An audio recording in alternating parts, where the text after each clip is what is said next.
Bismillahirrahmanirrahim. Assalamualaikum warahmatullahi wabarakatuh. Waalaikumsalam warahmatullahi wabarakatuh. Alhamdulillah, salatu wassalamu ala rasulillah. Sayyidina Muhammad ibn Abdillah wa ala alihi wa ashabihi wa mawalah. Wa la hawla wa la quwata illa billah, amma ba'd. Bapak Ibu, rekan-rekan semua yang tergabung dalam studi naskah ilmu-ilmu Al-Quran. Ya. Oke, sekarang kita akan lanjutkan. Sekarang kita masuk ke bagian jim ya, beberapa contoh itu ya. Ya. Bagian jim, ba'dul amthilah lil 'amil makhsus. Lil 'amil makhsus. Beberapa contoh untuk lafaz umum yang dikhususkan atau yang telah dikecualikan. Wa amthilatul 'amil makhsusi fil Qur'an katsirah. Contoh-contoh untuk lafaz yang umum tetapi telah dikhususkan, artinya telah dikecualikan di dalam Al-Quran, itu banyak sekali contohnya. Yang diambil di sini beberapa saja, di antaranya minha, yang pertama al-makhsus bil istisna. Ada kata atau kalimat atau ayat di dalam Al-Quran yang dikhususkan dengan pengecualian. Al-istisna adalah pengecualian. Kaqaulihi ta'ala, seperti firman Allah Subhanahu wa ta'ala, wal 'ashr, demi masa, demi waktu. Innal insana lafi khusr. Sesungguhnya manusia itu benar-benar dalam kerugian. Sampai poin ini saja, siapapun manusianya dalam kerugian. Kalau kita hentikan sampai ayat yang kedua dari surah Al-'Ashr ini. Alasannya, kenapa semua manusia dalam kerugian? Karena kata al-insan di sini sifatnya umum. Dia mu'arraf bi'al, kata yang telah dimakrifahkan dengan alif lam. Kata yang dimakrifahkan dengan alif lam itu sifatnya umum. Sehingga cakupannya seluruh manusia tanpa kecuali. Sungguh manusia itu siapapun dia, apapun jabatannya, seberapapun dia kekayaannya, seberapapun kepintarannya dan sebagainya, pria wanitanya, ada di timur atau di barat muka bumi ini, semua benar-benar dalam kerugian. Tetapi, kalau kita melihat lanjutan ayat, kata yang umum al-insan ini ternyata telah dikecualikan oleh Allah Subhanahu wa ta'ala. Nah, di sini letak dikecualikannya atau dikhususkannya ayat ini. Illal ladzina amanu, kecuali orang-orang yang beriman. Tidak berhenti sebatas yang beriman. Wa amilus shalihat, dan beramal saleh. Tidak berhenti sebatas itu. Wa tawasau bil haqqi, mereka saling mengingatkan, saling berpesan satu sama lainnya dalam kebenaran. Wa tawasau bis sabr, dan mereka saling mengingatkan, saling berpesan dengan atau tentang kesabaran. Harus bersabar. Nah, ini pengecualian, sehingga orang-orang yang dinyatakan telah beriman, beramal soleh, kemudian at-tawasi bil haq, saling mengingatkan dalam kebenaran, wat-tawasi bis sabr, dan saling mengingatkan dalam kesabaran, semua mereka telah keluar dari kerugian. Mereka tidak dalam keadaan merugi lagi, karena telah mendapatkan pengecualian. Nah, inilah contoh kata yang sifatnya umum, tapi telah dikhususkan dengan pengecualian. Tapi keempat-empatnya tadi, beriman, beramal soleh, saling mengingatkan dalam kebenaran, saling mengingatkan tentang kesabaran, itu akumulatif, nggak boleh salah satunya. Beriman saja masih dalam keadaan merugi. Beramal soleh saja tapi minus iman masih dalam keadaan merugi. Saling menegur, mengingatkan, berpesan dalam kesabaran tentang kebenaran masih dalam keadaan merugi. Jadi keempat-empatnya harus secara akumulatif terhimpun dalam diri seorang, setiap manusia. Jika keempat hal ini terhimpun dalam diri seseorang, maka dia dinyatakan telah keluar dari cakupan kerugian yang ditunjuk oleh innal insana lafi khusr itu. Oke. Sekarang kita lihat contoh yang kedua. Al-makhsus bisyarat. Kata di dalam Al-Quran atau ayat di dalam Al-Quran yang telah dikhususkan dengan syarat. Artinya ada syarat yang mengkhususkannya sehingga tidak lagi menjadi umum sifatnya. Telah berubah. Perhatikan firman Allah ini contohnya. Kutiba alaikum idza hadara ahadakumul maut in taraka khairan al-wasiyatu lil walidaini wal aqrabin. Kita lihat ayat ini, telah diwajibkan atas kalian apabila kematian telah datang kepada seseorang di antara kalian, atau apabila seseorang di antara kalian telah didatangi oleh maut, in taraka khairan, jika ia meninggalkan harta yang banyak. Nah, di sini syaratnya ini. Al-wasiyatu lil walidain wal aqrabin. Dia telah diwajibkan untuk berwasiat untuk kedua orang tuanya dan karib kerabatnya. Seandainya tidak ada in taraka khairan, tidak ada syarat ini. In itu kan huruf syarat. Seandainya tidak ada syarat di sini, maka setiap orang yang kedatangan maut, terlebih dahulu dia harus berwasiat bagi kedua orang tuanya dan kerabatnya. Andai tidak ada syarat meninggalkan harta. Ternyata ada syarat ini. Jika ia meninggalkan harta yang banyak. Khairan di dalam Al-Quran itu mengarah ke beberapa arti.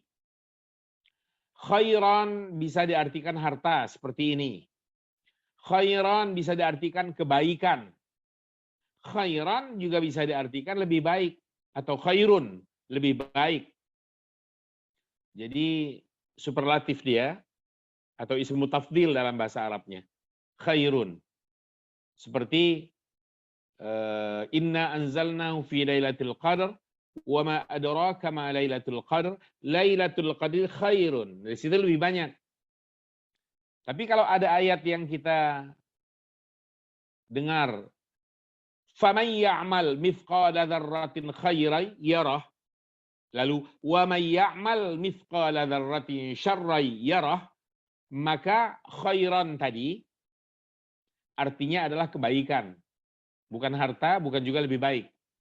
Sehingga ayat tadi diterjemahkan atau dipahami, maka siapa saja yang berbuat kebaikan walau hanya sebesar partikel debu yang halus, maka ia akan melihat hasilnya. Begitu juga jika ada orang yang berbuat keburukan walau hanya sehalus debu itu keburukan yang dilakukannya, maka ia pun akan melihat hasil dari keburukan yang telah ia perbuat. Nah, di sini khairan artinya adalah harta. Seandainya syarat ini tidak ada,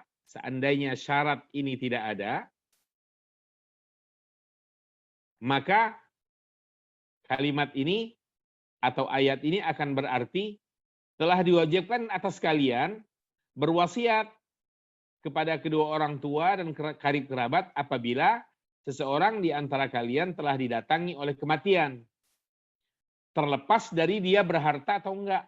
Pokoknya harus berwasiat. Ternyata yang sifatnya umum seperti ini tidak berlaku. Karena telah ada pengecualian atau dengan adanya syarat. Syaratnya adalah jika ia meninggalkan harta yang banyak.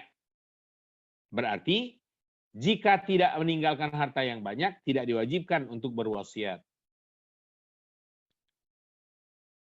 Kita lihat.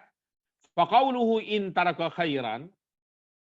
Firman Allah yang berbunyi in taraka khairan, yang artinya adalah malan, jika ia meninggalkan harta, syartun fil wasiyah, adalah syarat dalam wasiat.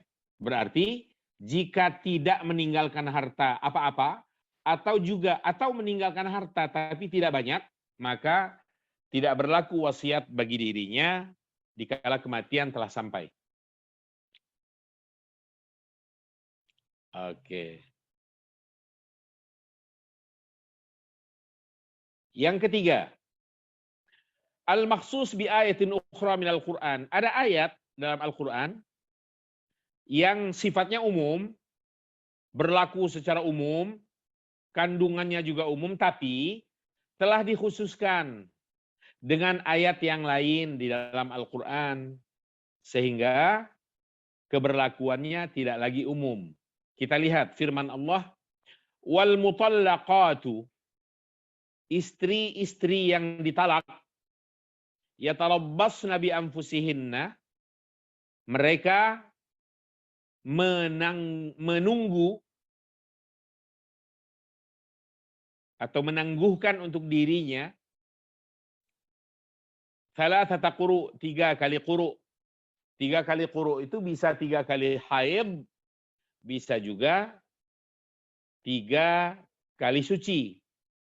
Pokoknya kalau ada istri yang ditalak oleh suaminya, maka wanita tadi wajib menjalani masa tunggu untuk dirinya sebanyak 3 kali haid atau 3 kali suci. Baru boleh dia untuk menikah lagi.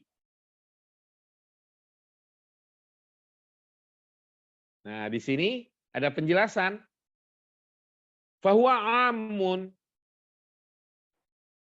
Ayat ini, statement Al-Quran ini, sifatnya umum, yashmulu kullam ra'atin mutallaqah, yang meliputi setiap istri yang ditalak, hamilan kanat, apakah ia dalam keadaan hamil, au ghaira hamil, atau ia tidak dalam keadaan hamil,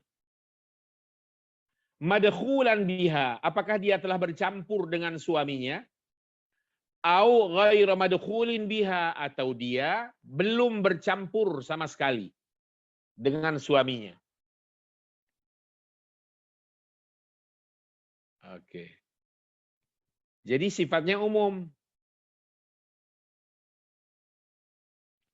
Dengan sekali lagi, dengan ayat wal mutallaqatu yatarabbasna bi anfusihinna thalathata quru, bisa dipahami dari ayat ini karena kandungannya umum sifatnya.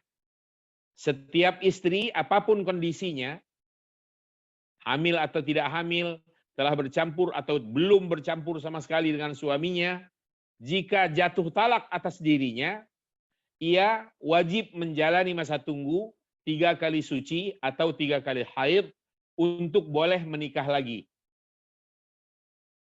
Tapi, ada tapinya nih.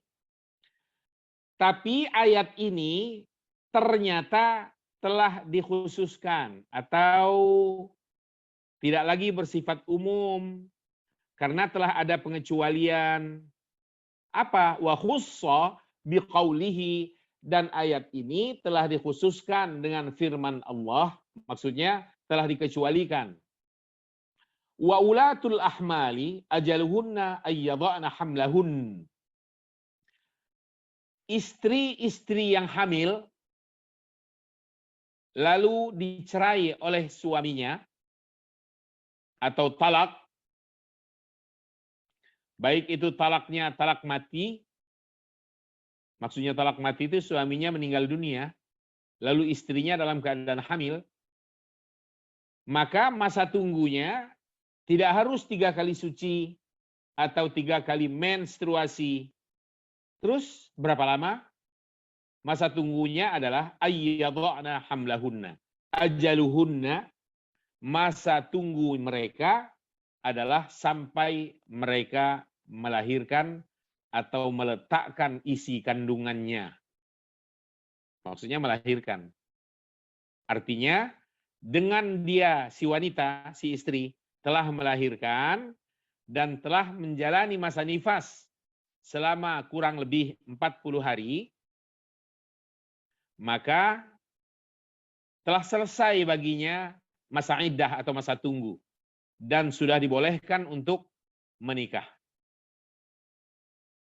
Atau begini, ada istri yang dicerai oleh suaminya atau ditalak oleh suaminya, tapi selama ia bersama suaminya, walau hanya hitungan jam atau hari, dia belum bercampur sama sekali dengan suaminya. Lalu jatuh cerai. Contoh, pagi ini akad nikah, sore masih banyak tamu, malamnya entah karena apa, atau paginya entah karena persoalan apa, terjadi perceraian. Dan keduanya belum bercampur sama sekali, maka masa iddahnya adalah masa tunggunya 0. Tidak ada masa tunggu sama sekali. Dasarnya adalah, sebentar.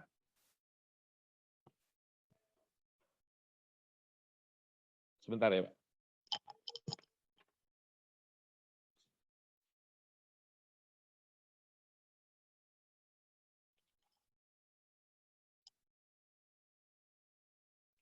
Kita lanjutkan. Jadi tidak menjalani masa tunggu untuk wanita atau istri yang dicerai oleh suaminya dan keduanya belum bercampur. Atas dasar firman Allah, wa biqaulihi ta'ala, idza nakahtumul mu'minat, apabila kalian menikahi wanita-wanita beriman, tsumma talaqtumuhunna, kemudian kalian menceraikan mereka, min qabli an tamassuhunna, sebelum kalian bercampur dengan mereka, fama lakum alaihinna min iddah, maka tidak ada kewajiban bagi mereka untuk menjalani masa iddah. Jadi sudah boleh hari ini dicerai, besok kalau ada yang melamar langsung siap, dan pagi dilamar, sore langsung akad nikah, sudah boleh. Karena keduanya memang belum bercampur sama sekali. Oke. Yang keempat, ma khussa bil hadits wa bil ijma'i wal qiyas. Ada juga Al-Qur'an, ayat Al-Qur'an yang dikhususkan dengan hadis, dengan ijma' atau konsensus para ulama, wal qiyas dikhususkan atau dikecualikan dengan menggunakan analogi, kama bahatha anhul mufassirun wal fuqaha, sebagaimana yang dibahas oleh para ulama tafsir dan kalangan ahli fikih. La hajata ila dzikrihi huna, yang tidak perlu disebutkan di sini. Tapi saya berikan contoh saja satu. Ada ayat di dalam Al-Qur'an dalam surah Al-A'raf ayat 32. Ayat ini berbunyi, Al-A'raf ya, surah Al-A'raf ayat 32. Yang bunyinya, Qul man harrama zinatallah allati akhraja li'ibadihi wat-thayyibati minar rizq. Qul hiya lilladzina amanu fil hayatid dunya khalisatan yaumal qiyamah. Ayat 32 dari surah Al-A'raf ini, nanti cek dalam Al-Quran, nggak tercantum di naskahnya, tapi saya kasih contoh ya. Saya kasih contoh. Di dalam Al-Quran, saya ulang, ada tertera di dalam surah Al-A'raf ayat 32 yang berbunyi, A'udzubillahi minasyaitonirrajim, Qul man harrama zinatallah. Katakanlah, siapa yang mengharamkan perhiasan Allah? Allati, yang akhraja li'ibadihi, telah Allah keluarkan, telah Allah berikan bagi para hambanya. Wat-thayyibati minar rizq. Dan siapa juga yang berani mengharamkan rizki Allah yang baik-baik yang telah diberikannya bagi para hambanya di dunia ini. Qul, katakanlah, hiya lilladzina amanu fil hayatid dunya. Perhiasan-perhiasan itu dan rezeki-rezeki yang baik itu semuanya adalah milik orang-orang yang beriman. Bagi hamba-hamba Allah yang beriman di dalam kehidupan di dunia ini, khalisatan yaumal qiyamah, dan murni untuk mereka nanti pada hari kiamat. Nah, Bapak Ibu sekalian, rekan-rekan semuanya, berdasarkan ayat 32 surah Al-A'raf ini, nggak ada perhiasan yang haram bagi semua hamba Allah, pria wanita tanpa kecuali. Semua boleh. Perhiasan yang terbuat dari perak, boleh. Perhiasan yang terbuat dari sutra, silahkan. Perhiasan yang terbuat dari emas, silahkan. Perhiasan yang terbuat dari besi, boleh-boleh saja. Perhiasan yang terbuat dari perunggu, nggak ada masalah. Perhiasan yang terbuat dari kaleng, nggak ada masalah. Apapun, silahkan, silahkan, silahkan. Selama ia perhiasan, berdasarkan ayat ini, tidak ada yang haram. Umum sekali sifatnya. Yaitu segala emas, segala perak, segala perhiasan, terbuat, tercipta, berasal dari apapun bahannya. Nggak ada masalah. Menurut ayat 32 surah Al-A'raf yang sifatnya umum. Tapi lalu ada hadis yang mentakhsisnya atau mengkhususkannya. Jadi tidak lagi akhirnya bersifat umum ayat ini. Karena Rasulullah pernah mengambil satu sutra dan ditempatkan di sebelah kanannya, lalu emas dan ditempatkan di sebelah kiri beliau, lalu beliau mengatakan, Allah telah mengharamkan dua hal ini bagi kalangan pria dari umatku. Ala dzukuri ummati. Innallaha harrama hadaini ala dzukuri ummati. Sesungguhnya Allah telah mengharamkan dua macam perhiasan ini, yaitu sutra dan emas, bagi kalangan pria dari umatku. Nah, berdasarkan konsensus ijma' para ulama, dan berdasarkan hadis Rasulullah yang sahih ini, maka nggak semua perhiasan kalau begitu boleh dikenakan oleh kaum pria. Emas tidak boleh. Nggak boleh sama sekali. Jadi kalau ada di antara kita yang mengenakan kalung emas, copot aja kalung emasnya. Nggak boleh. Kasihkan sama istrinya. Ya. Jangan istrinya dikasih terbuat dari besi rantainya. Sementara untuk dirinya terbuat dari emas 200 gram atau 500 gram. Setengah kilo lah. Terkeberatan lagi. Atau pakai gelang, kan ada pria yang pakai gelang sok aksi tapi terbuat dari emas. Mestinya kalau pakai gelang terbuat dari besi. Ya. Jadi sekalian masuk jeruji besi. Jadi jeruji besi, gelangnya gelang besi, pakai rantai besi. Nah, kalau udah begitu nggak ada masalah. Tapi kalau terbuat dari emas, tidak boleh. Kalau ada yang mengatakan, ayatnya ada katanya dan membolehkan, yaitu Al-A'raf 32.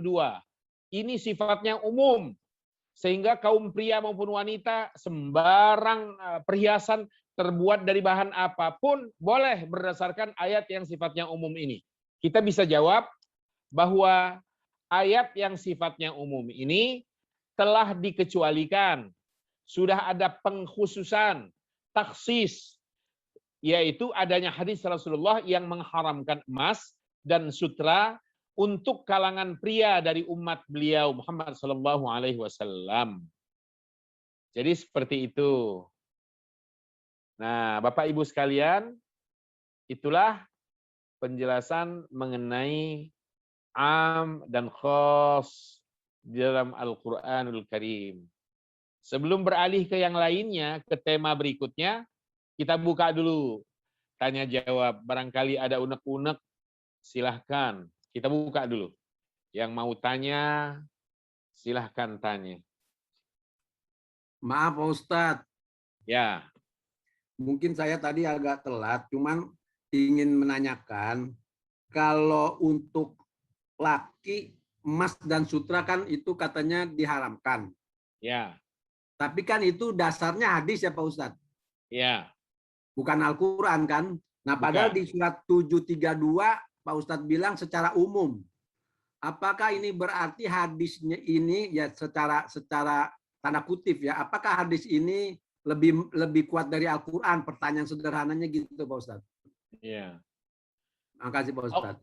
Baik, Rasulullah Shallallahu Alaihi Wasallam telah diberi hak oleh Allah untuk menetapkan hukum agama berdasarkan Al-Quran. Allah berfirman, "Wa ma atakumur rasulu fakhudhuhu." Apa yang didatangkan oleh Rasulullah atau ditetapkan oleh beliau, ambillah. Wa ma nahakum anhu fantahu, dan apa yang dilarang oleh beliau, ikuti. Nah, karena sudah ada legalitas dari Al-Quran agar kita mengikuti Rasulullah Muhammad SAW, maka kedudukan sunnah sebagai pentaksis ayat-ayat yang sifatnya umum boleh diterima selama hadis itu memang hadis yang sahih, dan yang kita antarkan ini hadis sahih. Gitu. Jadi dalam agama, dalam Islam ini, dalam syariat Islam, ada yang disebut dengan al-istiqlal bi tasyri'il ahkam, yaitu independensi Muhammad Rasulullah, kemerdekaan beliau untuk menetapkan hukum sendiri bagi ayat-ayat yang tidak mengcover hukum-hukum itu. Dan itu semuanya atas ketetapan dari Allah Subhanahu wa taala juga.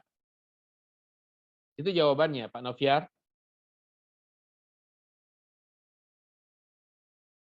Bagaimana yang lain? Ya, terima kasih Pak Ustadz. Ya. Assalamualaikum Ustadz. Waalaikumsalam warahmatullahi. Melanjutkan dari pertanyaan Pak Noviar, Ustadz, Ya. mengenai ayat 32 ini, kemudian ada kelanjutan mengenai pengkhususan dari hadis Rasulullah. Itu berarti apakah ada asbabun nuzulnya sehingga Rasulullah menetapkan ada pengkhususan untuk laki-laki dilarang menggunakan emas dan sutra. Lalu bagaimana juga dengan kebiasaan umat Islam sekarang ini dalam pernikahan itu ada tukar cincin itu Ustaz. Ya. Terima kasih. Terima kasih. Yang pertama, mungkin yang dimaksud dengan asbabun nuzul atau asbabul wurud tadi itu adalah hikmah apa di balik ini? Kenapa Rasulullah Shallallahu Alaihi Wasallam mengkhususkan atau mentaksis ayat ini sehingga tidak lagi bersifat umum? Atau dengan kata lain, sehingga akhirnya emas dan sutra diharamkan untuk kalangan pria dari kalangan umat Muhammad Shallallahu Alaihi Wasallam.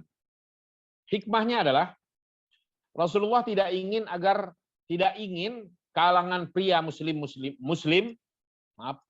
kalangan pria muslim terjebak dalam tasyabbuh, karena harus berbeda antara pria dan wanita. Sedang perhiasan yang namanya emas atau sutra itu adalah pengkhususan bagi kalangan wanita dari umat Muhammad Shallallahu Alaihi Wasallam. Maka tidak dibenarkan kalangan pria untuk menyamakan dirinya dengan wanita, sehingga perhiasan seperti itu harus dia samakan, harus dia ambil juga. Padahal itu adalah menjadi hak kaum wanita dari kalangan umat Muhammad Sallallahu Alaihi Wasallam. Lalu kalau pertanyaannya bagaimana dengan kondisi sekarang di banyak tempat, di beberapa daerah, atau bahkan mungkin di banyak negara, kita dihadapkan kepada kenyataan tukar cincin jelang pernikahan itu. Jawabannya, tukar cincin itu kan adat, tradisi saja. Tidak berangkat dari ajaran agama. Silahkan melakukan itu, tukar cincin itu, tetapi untuk yang pria tidak lalu harus menggunakannya, dan wanitanya harus memaklumi itu, dengan tidak mengurangi kekuatan ikatan keduanya, bahwa keduanya akan terus pada waktunya nanti melangsungkan pernikahan. Tapi prianya tidak boleh mengenakan itu, alasan apapun tidak dibolehkan untuk mengenakan cincin yang terbuat dari bahan emas itu tadi. Dan pihak wanitanya perlu dipermaklumkan, atau keluarganya juga perlu dipermaklumkan, diberitahu dengan baik bahwa pertukaran cincin ini kami terima, ya, tapi untuk hari-hari selanjutnya sampai dengan pernikahannya nanti si pria tidak akan menggunakannya, dengan tetap tidak membatalkan komitmennya, semata-mata karena menjunjung nilai agama di situ. Saya kira pihak-pihaknya akan dengan senang hati menyambut baik apa yang disampaikan ini, daripada terjebak di dalam kesalahan, dalam dosa karena mempertahankan adat atau tradisi. Dalam Islam, adat itu boleh bertahan kalau ia tidak frontal melawan agama, atau tidak berbenturan dengan spirit atau jiwa agama. Tapi kalau nilai-nilai yang berkembang dalam adat atau tradisi itu ternyata menggerogoti nilai agama, berbenturan dengan syarak, dengan Islam, maka adat tadi itu harus di-keep, tidak boleh diteruskan. Saya kira tinggal teknis atau jalan keluar penyelesaiannya saja tentang itu. Ya, sebab ini marak dan terus terjadi. Saya pun seperti itu dulu. Ketika pertunangannya istilahnya, ibu mertua almarhumah, masa itu beliau menyematkan cincin ke jari saya dan terbuat dari emas. Tapi saya kasih tahu bahwa saya nggak memakainya. Nggak memakainya sampai sekarang. Dan masih ada sampai sekarang. Masih ada sampai sekarang. Nggak saya pakai dengan alasan keagamaan ini. Jadi dicopotin ya Ustaz? Iya, dilepas, dicopot. Jangan dipakai. Karena bagaimanapun nilainya tetap perhiasan itu. Tetap perhiasan. Jadi ini menjadi catatan ya.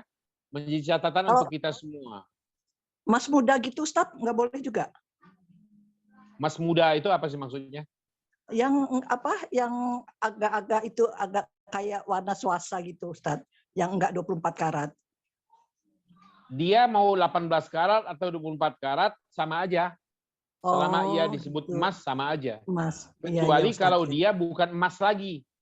Iya Ustaz. Sudah keluar dari yang namanya emas, sehingga orang tidak lagi menyebut ini bukan emas. Kalau sudah kalimat ini yang dipakai baru boleh. Iya. Oh gitu ya Ustaz. Maaf Pak Ustadz, kalau emas putih gimana? Bukan kuning, emas putih. Sama aja nilainya. Sama aja Ustaz. Persoalannya bukan pada putih dan kuningnya, tapi emasnya. Emasnya ya. Emasnya. Makasih emas putih. Ya. Lebih mahal dia. Mungkin pakai rotan kali ya. Jadi kaum wanita aja yang pakai. Itu hak wanita itu. Ya, Ustaz. Khawatir nanti kaum pria yang ceroboh menantang agama, memakainya secara berani di dunia ini, kelak ia diharamkan oleh Allah untuk menerima perhiasan surga. Auzubillahi min dzalik. Ya. Jangan Allah haramkan hambanya ini, kita kaum pria ini dari perhiasan surgawi. Tinggal ikuti aja kok. Nggak ada untungnya kok pakai emas di dunia ini. Memang itu untuk wanita. Iya. Ya. Dikira kalau pakai emas, prianya terus dibilang cantik gitu. Enggak kan? Iya. Harus gagah, tegar. Jangan pakai emas. Itu simbol feminisme. Feminim. Perempuan. Simbol kelemah lembutan itu, simbol wanita. Jadi kalau pria pakai emas itu pria kolokan, tinggal pakaiin aja kerudungan. Ya, Ustadz. Ya, terus ambil sepatunya, pasang sepatu yang haknya tinggi biar Hak tinggi. suruh jalan. Biar si bapak itu ya pakai emas tadi itu sekalian pakaiin kerudung, pakai sepatu yang hak tinggi, suruh jalan ke masjid. Duduk di soft paling belakang. Pakai mukena. Pak Ustadz, Ya, ini soal bahasa Pak Ustadz. ya. Kita kan lagi bicarain yang umum yang khusus. Tadi Pak Ustadz mengantarkan misalnya kayak wal asri, ya. Itu kalau ada al, itu tadi Pak Ustadz bilang kan ma'rifat. Ya. Ya, tapi kan kalau dari segi bahasa, kita membedakan antara nakiro dengan ma'rifat. Kalau nakiro umum, kalau ma'rifat kan sebenarnya udah khusus. Nah sekarang kenapa kita diterangkan lagi bahwa ma'rifat ini secara umum? Gimana maksudnya? Misalnya kayak tadi wal asli atau ins gitu, Pak Ustadz. Iya. Kalau dia nakiro, tidak beralif lam, baru bernilai umum sifatnya kalau keberadaan kata nakiroh tadi itu ada dalam ayat yang ada huruf nafi atau huruf nahinya. Nafi nahyi. Ya, seperti fala rafasa wala fusuqa wala jidala fil hajj. Nah, semacam ini kan fusuk, jidal dan sebagainya tadi itu kata nakiroh. Baru bernilai umum sifatnya jika ia berada atau ada sebelumnya huruf nafi atau huruf nahi. Seperti persis ayat ini. Faman faradha fihinnal hajja fala rafatha wala fusuqa wala jidala fil hajj. Baru bersifat umum dia. Sama juga ayat yang berbunyi la ikraha fid din. Tidak ada paksaan dalam agama. Nah, ini sifatnya umum nih. Karena ikrah di situ dia nakiroh dan pada konteks ayat yang di depannya ada la an-nafiyah. Sehingga terjemahnya nanti tidak ada paksaan sama sekali dalam bentuk apapun dalam agama ini. Karena sifatnya umum. Paksaan yang apapun, derajatnya, bentuknya, formatnya, seperti apapun jenisnya, nggak ada, nggak boleh ada. Tapi kalau kata ma'rifah, itu tanpa harus ada embel-embel la an-nafiyah, la an-nahiyah sebelumnya. Ya. Itu. Baru dia dengan begitu dia sudah bersifat umum. Oke. Jadi kesimpulannya Pak Ustadz, nakiro itu berarti umum dengan catatan harus didahului oleh nafi dan nahi sebelumnya ya gitu Ya, Pak Ustadz. betul Oke, sekali. Pak Ustadz. Ya. Ya masih. Ada lagi yang perlu dipersoal, ditanyakan, Bapak, Ibu. Ibu Maria Ulfah tadi sudah selesai pertanyaannya? Sudah, Ustaz. Terima kasih. Ya, yang lain. Kalau sudah nggak ada lagi. Contoh ini Ustaz, maaf. Gimana? Contoh Iya, gimana, untuk Pak? yang dikhususkan oleh ijma dan kias ada nggak Ustaz itu? Ya itu tadi. Kalau itu kan dengan ini Ustaz, dengan hadis gitu ya. Itu Tapi juga. ijma, tapi disepakati. Oh, bukan itu ya. Oke. Iya. Terima kasih. Itu sudah disepakati. Ijma, konsensus para ulama itu. Terima kasih banyak Ustaz. Iya. Memang ada pendapat-pendapat yang berkembang bahwa nggak ada emas itu haram bagi pria, bebas-bebas aja. Dasarnya ayatnya sifatnya umum, tapi mereka hanya berhenti sebatas ayat dengan tidak melihat hadis Rasulullah yang melarangnya. Dan mereka menganggap remeh hadis Rasulullah. Di sisi lain, kita tahu bahwa keberadaan hadis itu patut menjadi pertimbangan dan rujukan kita. Karena Allah memerintahkan kita untuk mengikuti juga apa yang disampaikan oleh Rasulnya. Muhammad Sallallahu Alaihi Wasallam. Iya. Siapa yang patuh kepada Rasul berarti dia patuh kepada Allah. Lagi pula ada ayat yang juga menegaskan hal ini. Ati'ullah wa ati'ur Rasul. Taati Allah, taati Rasul. Dua-duanya diperintah. Jangan karena alasan, itu kan Rasulullah. Kita mah taat kepada Allah saja. Padahal dengan kalimat begini, kita tidak taat kepada Rasulullah, nilainya sama dengan tidak taat kepada Allah. Iya dong, harus begitu. Iya. Iya. Tidak taat kepada Rasul sama dengan tidak taat kepada Allah. Kalau gitu dengan kata lain Ustadz, ijma itu sendiri tetap harus berdasarkan Quran sama hadis itu sendiri Ustadz ya. Oh iya, harus. Harus. Ijma kalau di luar konteks Al-Quran dan Sunnah bukan ijma namanya. Iya. Zina itu haram. Dasarnya ayat. Dasarnya hadis. Saat yang sama, para ulama konsensus. Mereka berpendirian kuat sepakat mengatakan bahwa zina itu haram. Berdasarkan teks wahyu, baik Al-Quran maupun sunnah Rasulullah Sallallahu Alaihi Wasallam. Jadi tidak ada ijma tanpa ayat Al-Quran. Tidak ada ijma tanpa ada hadis Rasulullah yang disepakati.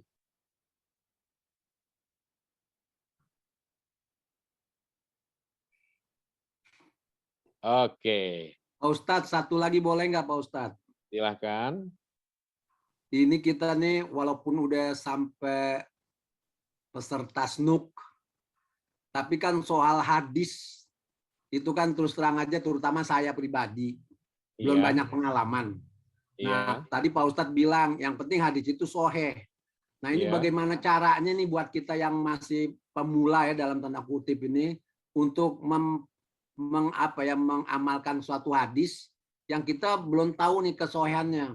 Misalnya saya sebagai dokter sering bilang gini, puasalah kamu supaya kamu sehat. Tapi kan ternyata hadis itu dhaif. Tetapi kita lihat di textbook, di buku-buku, ternyata banyak para pakar-pakar kesehatan baik di Eropa, di Amerika, Asia, termasuk di Indonesia ini yang yang menerangkan puasa itu sehat loh dengan berbagai ilmu medisnya gitu Pak Ustadz. Nah jadi kan katanya juga kan kalau hadis yang dhaif tapi demi fadilah umat itu boleh dipakai. Nah cuman kan kita nggak tahu banget ya, mungkin saya karena saya kedokteran ya saya ngerti lah, tapi kalau bidang lain kan saya nggak ngerti. Nah bagaimana caranya Pak Ustadz menyikapinya supaya kita jangan salah dalam menerapkan hadis gitu Pak Ustadz. Terima kasih Pak Ustadz. Jalan paling singkat. Ya, karena diskusi aja kan sebenarnya ada juga yang dhaif kan Pak Ustadz. Ada. Ya gimana Pak Ustadz ya? Jalan paling singkat untuk tidak terjebak juga di dalam hadis palsu atau sekurang-kurangnya hadis yang lemah, itu adalah kembali kepada hadis sahih yang terhimpun di dalam kitab Sahih Bukhari dan Sahih Muslim.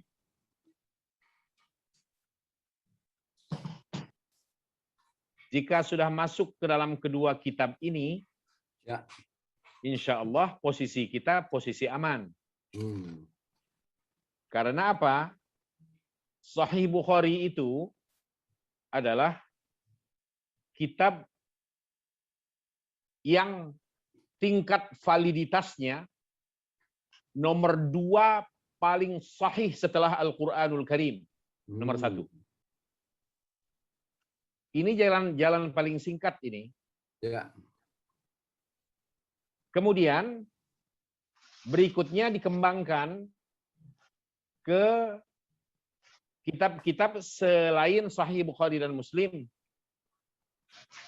Sahih seperti Sunan Nasa'i, Sunan Abi Daud, Sunan Ibnu Majah, ya, kitab-kitab Sunan yang disusun oleh para ulama, yaitu Ibnu Majah, An-Nasa'i, At-Tirmidzi, Sunan At-Tirmidzi. Nah, setelah kitab Sahih, kita merujuk ke kitab Sunan. Ya. Tapi ada tapinya nih, kalau harus rinci, Ya. kita harus mempelajari hadis itu sendiri. Ya. Ya, jadi hadis dan didampingi oleh kitab Mustalahul Hadis, yaitu buku yang menjelaskan tentang periwayatan hadis. Teori periwayatannya. Kapan suatu hadis disebut sahih, apa saja syaratnya, kapan suatu hadis dinamakan palsu dan seterusnya.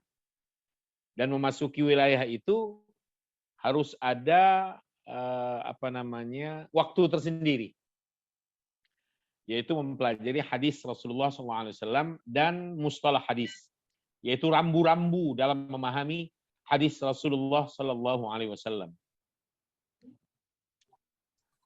Baik, sekarang kita lanjutkan. Kita lanjutkan pembahasan ke ma yashmuluhul khitab.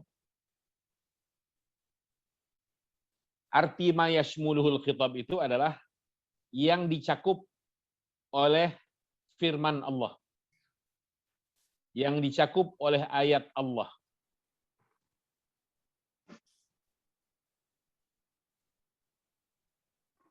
Ma-nya ma al-mausulah, ma al-mausulah atau ma al-mausuliyah. Yashmulu itu fi'il mudhari', al-khitabu bacanya bu ya, itu fa'ilnya. Dhamir hu di ujung yashmaluhu itu namanya dhamir aid yang kembali kepada ma sebelumnya.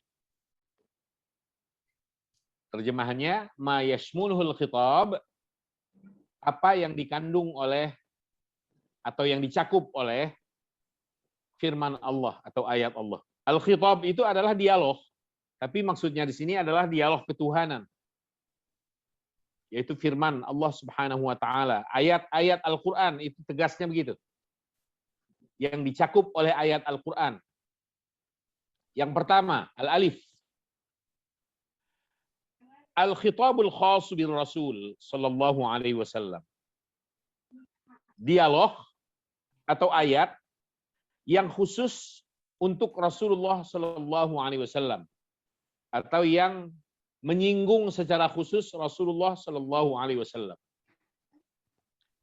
Seperti qaulihi ta'ala, seperti firman Allah di dalam Al-Quran, Ya ayuhan nabiyyu taqillaha wa la tuti'il kafirin wal munafiqin. Wahai Nabi, bertakwalah engkau kepada Allah dan jangan patuhi, jangan taati orang-orang kafir dan munafik itu.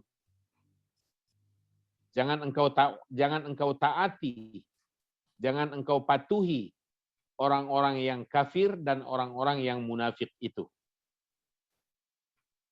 Ayat ini kan ayat yang dialamatkan atau ditujukan kepada Nabi ya. Nabi di sini adalah Muhammad Rasulullah SAW. Perhatikan firman Allah selanjutnya. Wa qawlihi, dan firmannya juga, Ya ayuhar rasul la yahzunkal ladzina yusari'una fil kufr. Wahai Rasul Allah, wahai Rasul, la yahzunkal ladzina, janganlah engkau dijadikan sedih, janganlah engkau dibuat bersedih oleh orang-orang yang bergegas atau bersegera dalam kekufuran atau menyegerakan sikap kufur dalam agama ini. Jangan engkau dibuat sedih oleh mereka. La yahzunkal ladzina yusari'una fil kufr. Dalam Al-Maidah ayat 41. Pertanyaannya yang muncul, hal yashmulul khitabu al-ummata am la yashmuluha? Kita lihat kembali ayatnya. Ayat yang pertama, Allah melarang nabinya, memerintahkan nabinya untuk bertakwa dan melarang nabinya untuk mentaati orang kafir dan munafik. Ayat yang kedua, Allah melarang rasulnya untuk bersedih terhadap orang-orang yang mengambil sikap cepat untuk ingkar kepada Allah Subhanahu wa taala. Nah, pertanyaan yang muncul di sini, adakah firman Allah ini yang terarah ke Nabi atau Rasul Muhammad SAW mencakup juga atau meliputi juga umat beliau, amla yashmuluha, atau tidak mencakup umat beliau sehingga berlaku khusus untuk beliau saja?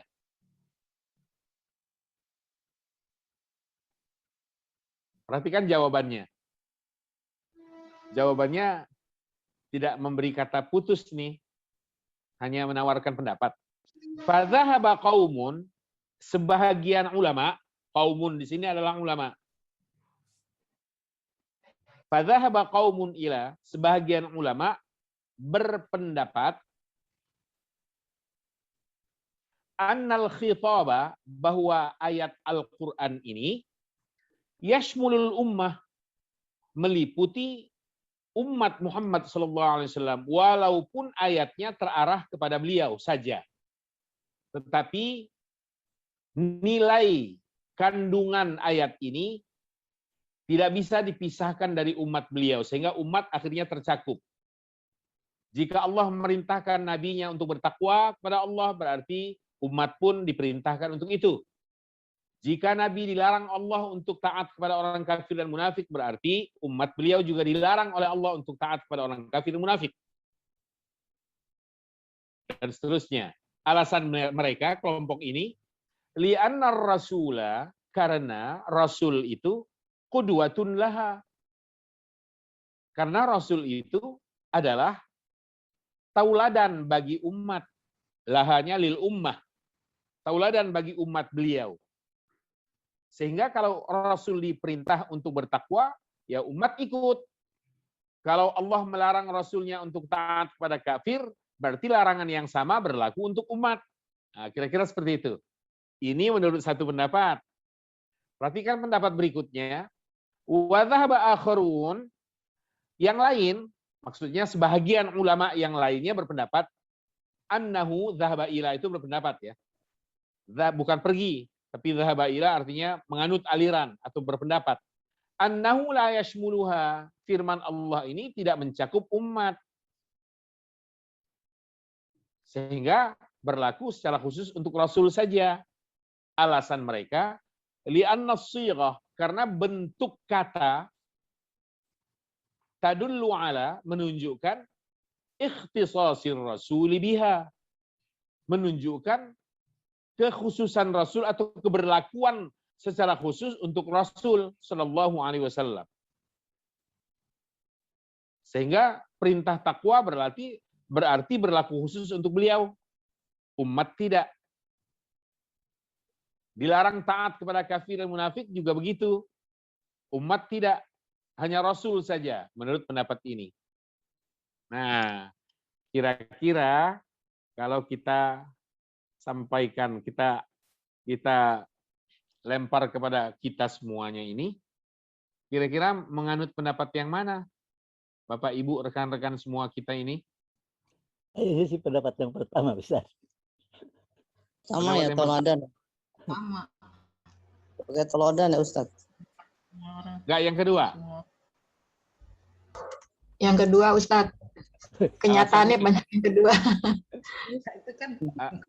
Alasannya kenapa? Kalau yang kedua itu terutama kalau kita misalnya kita dalam satu organisasi yang campur gitu Ustadz, terus ketuanya dari Kristen, otomatis kan kita taat sama mereka. Betul nggak?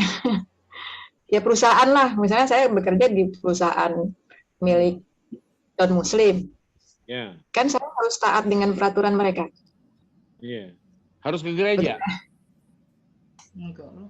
Bukan Kalau maksudnya ibadah. gereja, tapi kalau untuk sholat sih mereka memang nggak ini, tapi dalam peraturan sosialnya, dalam peraturan ininya, kan mereka bikin aturan tuh dalam satu perusahaan itu. Nah, kita kan Ya. otomatis ada taatnya dulu untuk pemimpin kita ya, walaupun mereka non muslim gitu, Ustaz. Ya. Oke, kita terima itu. Cuma yang dituju oleh ayat ini adalah jangan taati mereka dalam urusan-urusan keagamaan, keimanan. Tapi kalau Tidak. dalam urusan kerja, masuk harus pukul 7. Pimpinannya orang kafir. Masuk kita pukul 7. Pukul 12 harus istirahat. Nah, kita ikut. Boleh lembur, tetapi aturannya harus begini, kita ikut. Tapi kalau kita sholat, nah dibolehkan. Jumat untuk kaum prianya dibolehkan.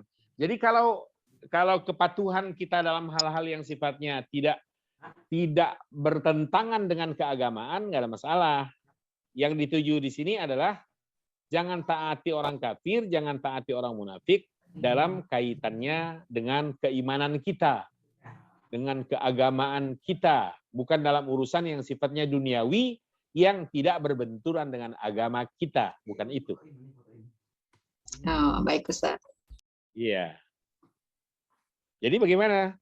Menganut pendapat yang pertama karena Rasul adalah qudwah, atau menganut pendapat yang kedua, pokoknya ayat ini hanya berlaku buat Rasul saja, gitu. Yang pertama Ustaz. Yang pertama ya. Iya, karena kita beribadah kan contohnya Rasul. Kita Iya. sebagai ya Ustaz. Iya, betul. Banyak sekali dengan tidak menyebut si A si B, melalui pengamatan banyak pihak, semua kita juga mungkin tahu sedikit banyaknya, ada orang-orang tertentu di Republik ini yang sangat nyata dan mencolok sekali ketidaksetujuannya, ketidakdekatannya dengan Islam. Dan ada upaya menampakkan kebencian itu kepada Islam dan kepada kaum muslimin. Ya, jika semacam itu keadaannya, saya kira nggak ada salahnya kalau berdoa semacam itu. Iya, Ustaz. Iya kan? Jahat. Kan ada doa Allahumma, ada doa yang populer sekali, Allahumma nsuril Islam wal muslimin. Ya Allah, bela atau tolonglah Islam dan kaum muslimin ini. Ya kan? Wansur man nasaraddin, dan bela, tolong juga orang yang menolong agamamu ini. Wakhdhul man khadhalal Islam wal muslimin, dan hinakan orang yang menghinakan Islam dan kaum muslimin ini. Lalu Allahumma syattit syamlahum. Ya Allah, cerai-beraikan perhimpunan mereka. Wa mazziq jam'ahum. Sobek-sobeklah, cerai-beraikan juga keutuhan mereka, jamaah mereka. Wa zalzil aqdamahum. Goncangkan pijakan hidup mereka. Wa alqi fi qulubihimur ru'ba, dan masukkan perasaan gentar dalam hidup mereka terhadap agamamu ini, terhadap kaum muslimin ini. Innaka ala kulli syai'in qadir. Dan ada lagi tambahan doa, wa ahlikil kafarata wal mubtadi'ata wal musyrikin. Binasakan ya Allah orang-orang yang bid'ah itu, orang-orang yang kafir itu, orang-orang yang tidak senang dengan agamamu itu, dan orang-orang yang musyrik itu. Mereka adalah musuh-musuhmu dan musuh agamamu, dan musuh kaum muslimin, hamba-hambamu yang beriman kepada. Jadi tidak salah berdoa seperti itu. Iya. Karena memang real kenyataannya seakan mereka frontal tidak menyukai Islam. Yang kita dia ya. Jika mati, nggak apa-apa kita mengucapkan innalillah wa inna ilaihi raji'un dan sampaikan rasa sukacita atas kepergiannya. Kami menyampaikan sukacita atas meninggalnya, atas turut bersukacita atas duka menurut sebahagian. Karena memang kita merasa lega, merasa aman, merasa istirahat dari tanda kutip kejahatan yang telah diperbuatnya semasa hidupnya. Iya. Itulah, jangankan manusia ya, hewan pun sebenarnya sangat senang kalau mereka hancur akhirnya. Kalau mereka binasa akhirnya. Hewan saja mendoakannya. Iya. Apalagi kita ya. Yang ngerasa. Langit dan bumi tidak menangisi kepergian mereka. Alhamdulillah. Kembali ke ayat ini, yang mengambil pendapat yang pertama benar. Karena Rasul sebagai kedua. Tapi, ada tapinya. Yang mengambil pendapat kedua pun tidak apa-apa. Alasannya, ayat ini memang arahnya tertuju kepada Nabi saja. Khusus keberlakuannya untuk Rasul. Nah, terus nasib umat bagaimana? Umat juga diperintah tapi melalui ayat yang lain. Kan ayat Al-Quran bukan cuma 1-2. Ayat yang ini khusus tertuju kepada Rasul. Sedang masih banyak ditemukan ayat-ayat di luar ini yang mengarah atau diarahkan, ditujukan kepada umat Muhammad SAW. Contoh seperti tadi. Ati'ullah wa ati'ur Rasul. Taatlah kalian kepada Allah dan kepada Rasul. Ya kan? Iya. Ya. Jadi tidak salah kalau mengambil pendapat pertama atau pendapat kedua. Dengan catatan kalau pendapat kedua yang diambil ketika orang bertanya lebih jauh, nah terus umat bagaimana kalau ini berlaku khusus hanya untuk Rasul? Ya umat diperintah untuk bertakwa, tetapi melalui ayat yang berbeda. Ya, umat tetap dilarang oleh Allah untuk taat kepada orang kafir dan munafik, tapi melalui ayat yang berbeda. Bukankah ada ayat yang kita temukan, ya ayyuhalladzina amanuttaqullah haqqa tuqatih, wahai orang yang beriman bertakwalah kalian. Nah, ini kan lebih tegas ya, terarah kepada umat. Sedang yang di sini terarah kepada Muhammad Rasulullah secara khusus. Nah, jadi begitu. Kalau yang dipilih adalah pendapat yang kedua, harus perlu ditambahkan.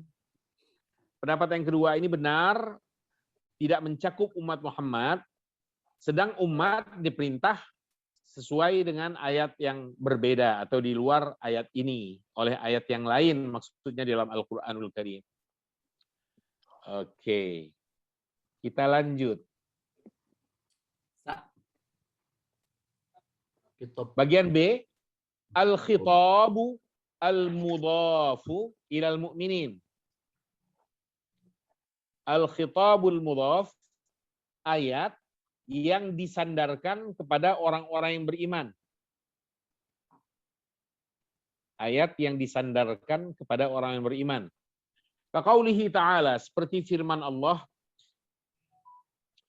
ya ayyuhalladzina amanu, wahai orang-orang yang beriman, innamal khamr, sesungguhnya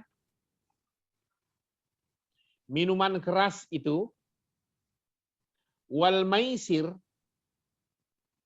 dan perjudian itu, wal ansabu, dan mengundi nasib dengan anak panah,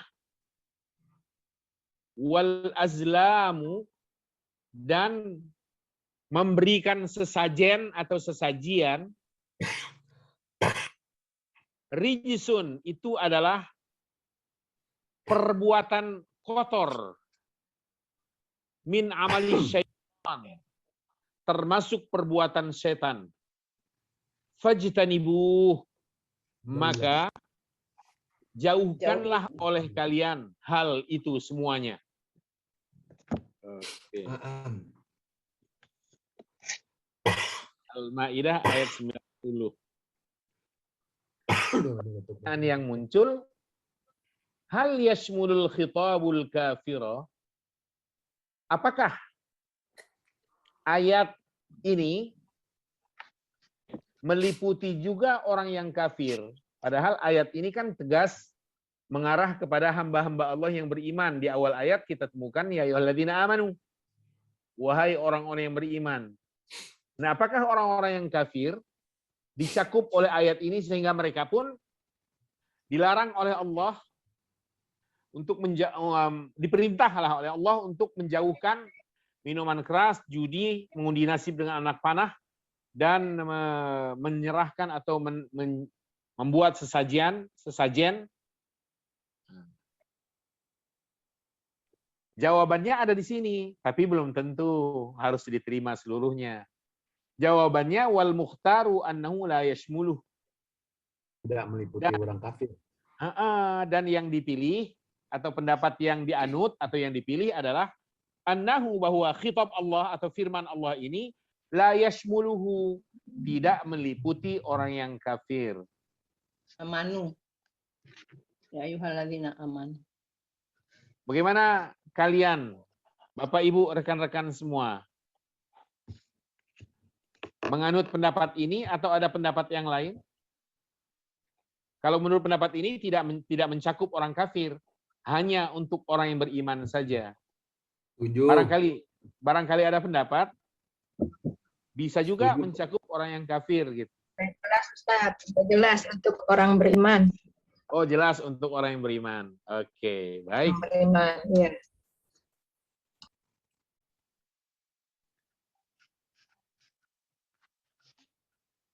Sekarang bagian jim. Al-khitabu bilafdhil mudzakkar. Firman Allah dengan menggunakan kata mudzakkar. Perhatikan penjelasan ini. Wa aktsaru khitabillahi ta'ala fil Qur'an bilafdhi tadzkir. Dialog Allah, maksudnya firman-Nya di dalam Al-Qur'an, itu terbanyak hadir menggunakan lafaz muzakkar. Ya, coba lihat. Aqimus shalah. Aqimunya untuk muzakkar. Ya ayyuhalladzina amanu kutiba alaikum as-syiyam. Muzakkar juga. Dan banyak contoh lainnya. Pertanyaan yang muncul di sini, halin nisa'u yadkhulna fi jumlatil muzakkar? Apakah para wanita masuk ke dalam kalimat muzakkar ini? Jawabannya Naam. Setuju. Setuju Ya. Pak Ustadz, termasuk juga. Naam yadkhulna fi jumlati. Ya, katanya ya. Mereka para wanita juga masuk ke dalam kalimat muzakkar ini. Kira-kira bisa memberikan penjelasan lebih jauh. Kalau nggak masuk bagaimana? Biasanya ada ayat khusus ya. Pak Ustadz, Ayat khusus. mestinya masuk Pak Ustadz. Mestinya masuk.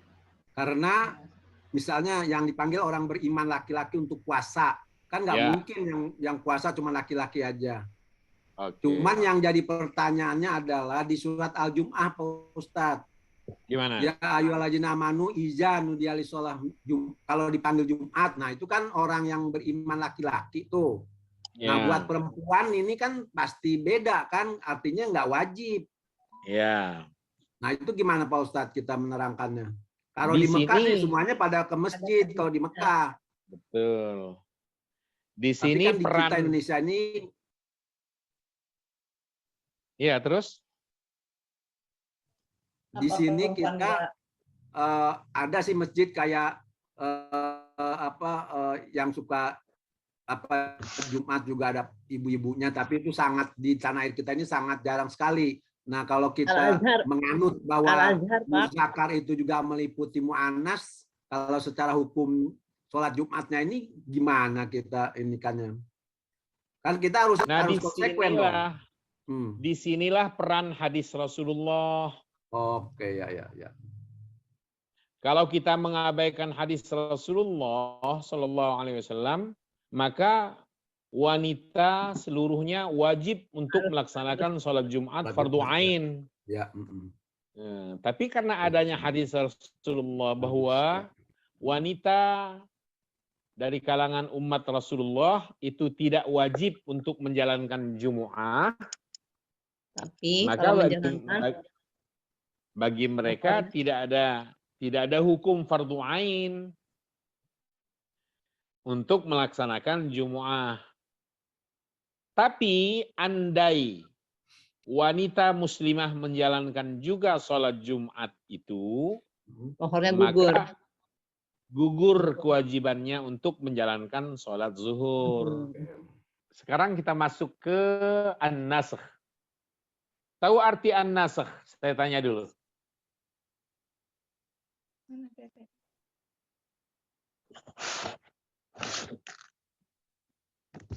Secara bahasa nasakh itu apa? Menghilangkan. Menghapus Ya. menghapus. Oke, baik. An-nasakh itu bisa berarti menghapus, tapi juga bisa berarti sebaliknya, mencatat atau menyalin. Ya. Mencatat atau menyalin itu juga nasakh. Nah, an-nasakh yang ada di buku ini, dalam diktat ini, bukan untuk arti mencatat atau menyalin, tetapi untuk arti menghapus atau menghilangkan.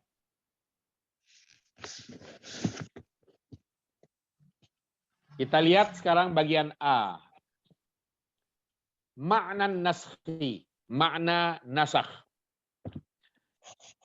An-naskhu istilahan, dalam istilah ilmu Al-Quran atau ilmu syariat Islam, nasakh itu adalah raf'ul hukmi syar'iyyi, menghilangkan hukum syara' atau ketetapan agama, bi khitabin syar'iyyin, dengan dalil agama, dengan baik dalil itu datang dari Al-Quran maupun dalil itu datang dari hadis Rasulullah SAW. Jadi ada hukum agama yang dihilangkan atau diangkat, tapi dasarnya adalah karena adanya dalil agama, baik Al-Quran maupun sunnah Rasulullah SAW. Rafa' di sini artinya menghilangkan. Boleh diartikan mengangkat. Rafa'a yarfa'u kan mengangkat, tapi mengangkat dalam pengertian menghilangkan. Wan naskhu, menghapus atau menghilangkan itu, la yakunu illa fil awamir, tidak terjadi, tidak berlaku kecuali illa fil awamir, dalam perintah-perintah, wan nawahi, dan larangan-larangan, allati, yang la tata'allaqu bil i'tiqadat, tidak terkait dengan urusan akidah, dengan persoalan akidah, wal adabil khuluqiyah, dan etika atau akhlak, urusan akhlak, wa usulil ibadati wal muamalat, dan pokok-pokok ibadah serta muamalat atau pokok-pokok muamalat.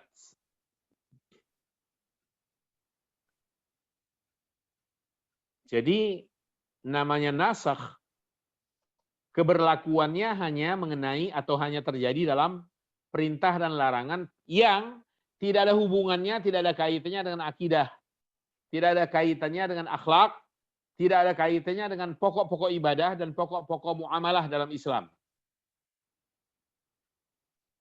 Maka ayat tentang akidah nggak pernah hilang, nggak pernah dinyatakan terhapus. Iya. Wah, hancur Islam. Agama ini bisa hancur kalau urusan akidahnya itu berlaku hukum nasakh. Qul huwallahu ahad. Akidah kan itu? Coba kalau dinasakh. Allah. Tiga, Tuhan tiga. Nanti Tuhannya nggak satu. Bisa dua atau setengah. Kurang dari satu. Bisa dua, bisa tiga. Tanazzahallahu an kulli dzalik. Maha suci Allah. Jauh sekali Allah dari kemusyrikan seperti itu. Maka ayat-ayat tentang akidah tidak pernah mengalami nasakh. Sejak turunnya Al-Quran sampai akhir wafatnya Muhammad Rasulullah, sampai akhir hidup Rasulullah SAW. Sampai beliau wafat. Nggak pernah ada istilah atau terjadi nasakh terhadap ayat-ayat mengenai akidah. Ya. Al-iman billah wa malaikatihi, iman kepada malaikatnya, wa kutubihi, dan kitab-kitabnya, wa rusulihi, iman kepada para rasulnya, wal yaumil akhir, iman kepada hari akhir, wal qadari khairihi wa syarrihi, takdir Allah baik dan buruknya. Iman kepada hal ini semua masuk dalam kategori urusan akidah. Dan terhadap semua persoalan ini tidak pernah terjadi nasakh atau penghapusan atau penghilangan hukum. Emang hukum iya, ini juga hukum. Hukum itu kan ada hukum amaliyah, hukum praktis sehari-hari. Ya. Mencuri, menggadaikan, menyewa, menjual, minum minuman keras, itu namanya hukum praktis atau al-ahkam al-amaliyah. Tapi ada hukum i'tiqadiyah, hukum yang terkait dengan akidah. Segala yang berhubungan dengan akidah namanya hukum akidah. Nah, yang terkait hukum akidah nggak berlaku nasakh. Begitu juga hukum-hukum yang terkait akhlak. Semua hukum Allah yang terkait moralitas, akhlak, adab, tata krama, semuanya tidak mengenal istilah nasakh atau penghapusan. Begitu juga persoalan ibadah dalam agama, nggak ada istilah nasakh. Begitu juga halnya yang berkaitan dengan pokok-pokok muamalat dalam agama. Nggak terjadi hukum nasakh. Ia hanya terjadi dalam perintah dan larangan yang terkait hukum praktis. Itu yang terjadi nasakh itu. Nanti kita akan lihat contoh-contohnya. Nah, kalau begitu, dalam kaitannya dengan nasakh, berarti ada ayat yang terhapus, kalau itu ayat, dan ada ayat yang menghapus. Ada ayat yang namanya, yang dihapus namanya mansukh, yang menghapusnya namanya nasikh.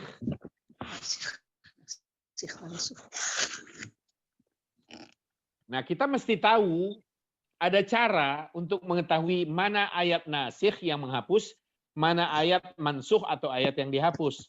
Kalau itu hadis, mana hadis yang menghapus, mana hadis yang dihapus. Nah, di sini dijelaskan wali ma'rifatin nasikh wal mansukh turukun, mengetahui ayat yang menghapus dan yang dihapus itu ada caranya. Untuk mengetahuinya ada beberapa cara. Ada beberapa jalan. Kita lihat sekarang. Yang pertama, jalan untuk mengetahui adanya nasikh mansukh, ada ayat yang menghapus dan ayat yang dihapus.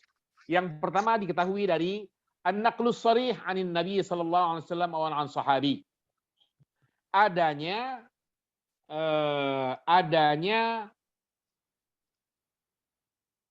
informasi yang pasti, yang tegas.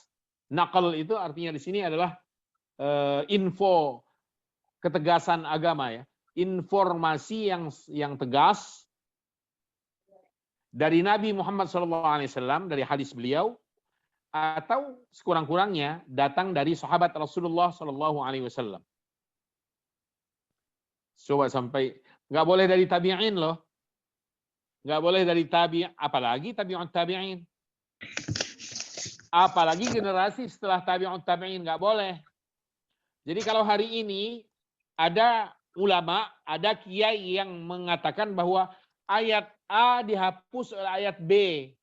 Tetapi belum pernah ada informasi dalam agama melalui sunnah Rasulullah bahwa ayat A itu dihapus oleh B, dan belum pernah juga didapatkan adanya ketegasan pasti dari sahabat mengenai dihapusnya ayat A oleh ayat B ini, semata-mata lahir dari pendapat si ulama, maka pendirian semacam ini wajib hukumnya untuk ditolak.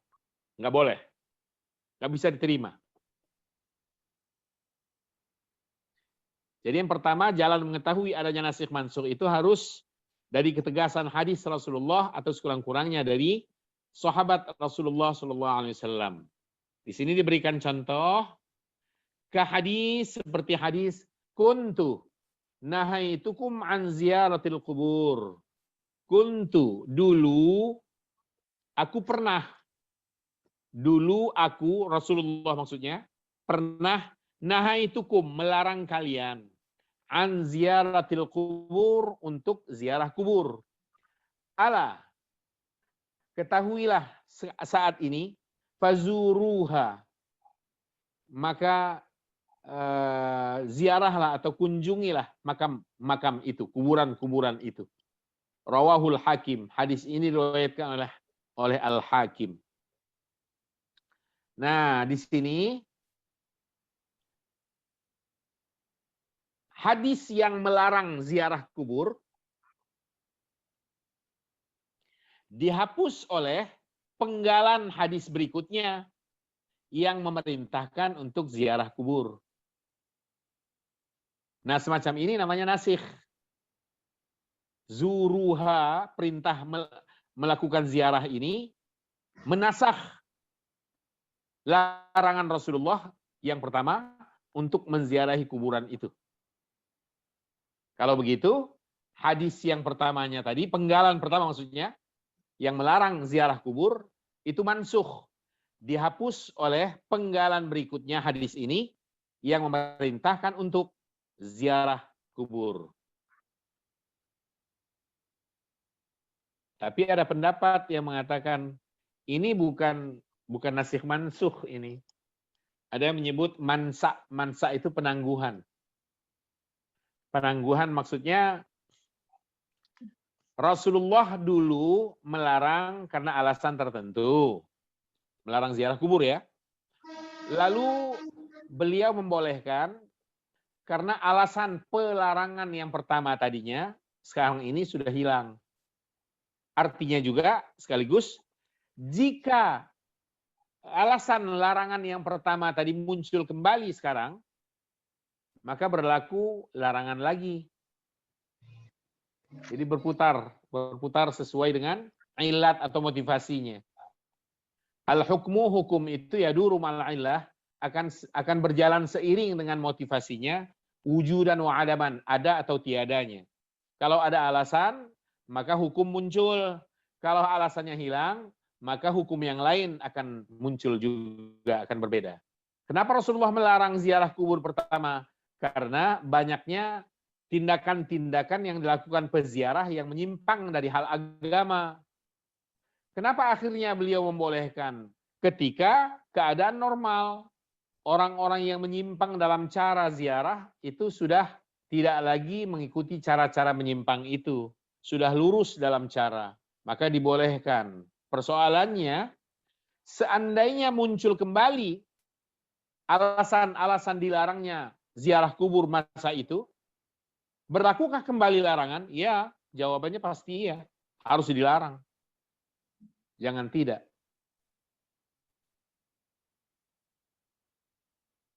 Nah, tapi ada yang menyebut seperti ini pun termasuk nasakh atau penghapusan. Kesannya kalau penghapusan itu dilarangnya dulu itu dengan adanya perintah untuk berziarah, berarti untuk selama-lamanya sudah boleh ziarah tanpa peduli adakah penyimpangan cara dalam ziarah, yang penting boleh. Nah, di sini nih yang harus dikritisi. Enggak selalu. Padahal yang namanya nasakh itu memang dihapus, memang benar-benar dihapus. Oke, paling tidak ini adalah satu di antara cara untuk mengetahui nasikh dan mansukh. Cara kedua adalah ijma'ul a'immah ala anna hadza nasikh wa hadza mansukh. Adanya konsensus para ulama, al-a'immah di sini adalah jamak dari imam ya. Tapi artinya adalah para pemuka agama, yaitu para ulama terkemuka. Konsensus atau kesepakatan para ulama bahwa yang ini menasakh atau menghapus dan yang ini dihapus. Kalau sudah ada kesepakatan konsensus para ulama tentang itu, maka konsensus mereka boleh dijadikan sebagai pegangan. Bisa dipertanggungjawabkan. Tapi kalau individual, seperti tadi saya sampaikan, seorang ulama mengatakan ayat ini dihapus, ayat itu menghapusnya. Nah, semacam ini nggak boleh. Kalau dia nggak punya pijakan, sabda Rasulullah maupun dari sahabat Rasulullah SAW semata-mata atas inisiatif atau pendapat pribadinya, itu nggak boleh. Cara ketiga adalah ma'rifatul mutaqaddim wal mutaakhir fit tarikh. Jalan yang ketiga adalah mengetahui mana ayat atau hadis yang terdahulu dan mana yang terakhir datang dalam sejarahnya. Maksudnya, kalau diketahui mana yang datang terakhir, mana yang duluan, mana yang terakhir, maka yang terakhir menghapus yang terdahulu.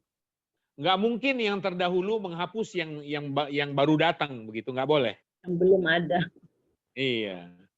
Harus yang datang terakhir, masih hangat berarti, itu yang dijadikan sebagai nasikh atau menghapus ayat yang terdahulu. Begitu juga hadis Rasulullah. Seandainya dalam suatu peristiwa atau kasus, ada keterangan dari Rasulullah ketika beliau belum hijrah. Belum hijrah, masih di Makkah, beliau mengatakan boleh. Ketika sudah hijrah, beliau mengatakan tidak boleh. Maka yang diambil adalah pendapat atau hadis beliau yang mengatakan tidak boleh setelah beliau hijrah. Karena sudah pasti hadis yang datang setelah hijrah lebih baru. Lebih baru, lebih datang terakhir ketimbang ketika beliau bersabda saat beliau berada di kota suci Makkah sebelum hijrah. Oke, di sini perlunya sejarah. Kapan ayat ini turun? Ketika Rasul di Makkah atau sudah hijrah, gitu ya. Kalau itu sabda Rasul, hadis ini ketika beliau ada di Makkah atau ketika beliau sudah pindah ke Madinah, perlu pengetahuan tentang itu. Lalu, wala yu'tamadu fin nasakh, dan tidak boleh dijadikan pegangan atau sandaran dalam hal nasakh atau penghapusan alal ijtihad, berdasarkan atas ijtihad. Artinya ijtihad di sini adalah maksimal berpikir seseorang, au qaulil mufassirin, atau disandarkan atas pendapat ulama-ulama tafsir, namun tidak menyebutkan dasarnya dari sunnah Rasulullah atau dari pendapat sahabat atau dari perkataan para sahabat. Nah, ini nggak boleh dijadikan sandaran. Jadi 3 cara itulah jalan untuk mengetahui nasikh dan mansukh itu. Sampai poin ini, Bapak Ibu, silahkan ada yang perlu dipertanyakan, masih tersisa kurang lebih 5 menit ke depan.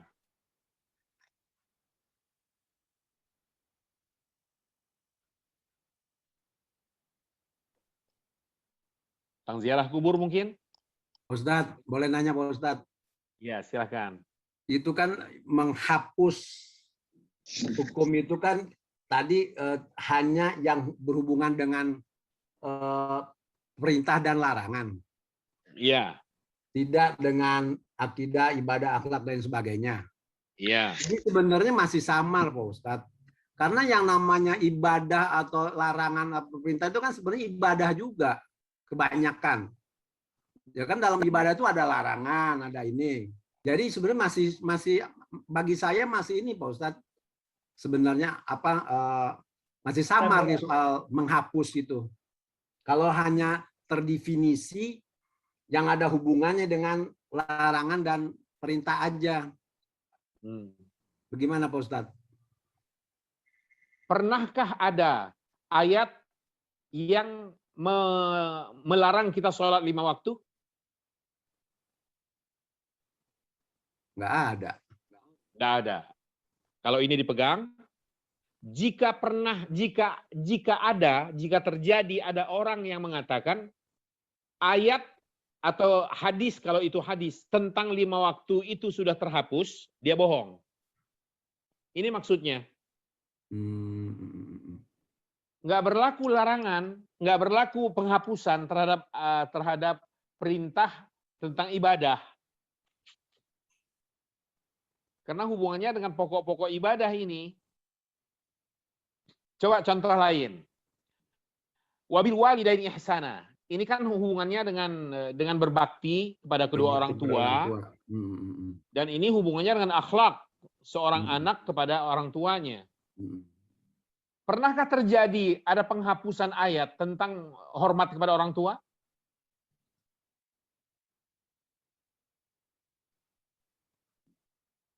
Nggak ada. Nggak terjadi. Sehingga bisa dipastikan kalau ada pendapat yang mengatakan menghormati orang tua abad ke-21 itu sudah nggak berlaku lagi.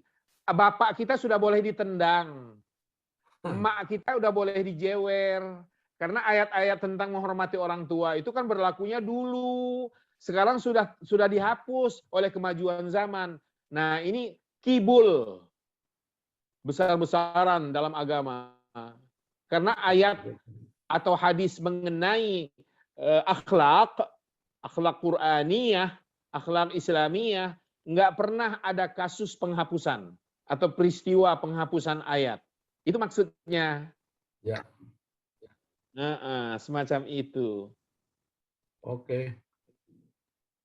Ya masih Pak Ustadz. Ya. Nanti kalau kita sudah memasuki aneka contoh, makin jelas. Oh, seperti itu gambaran nasakh itu. Seperti itu gambaran yang dimansukh itu. Kalau sudah memasuki contoh-contoh pada lembaran berikutnya nanti. Insya Allah. Ada lagi? Oke. Baik, Bapak Ibu sekalian. Jika, dan memang waktunya sudah habis.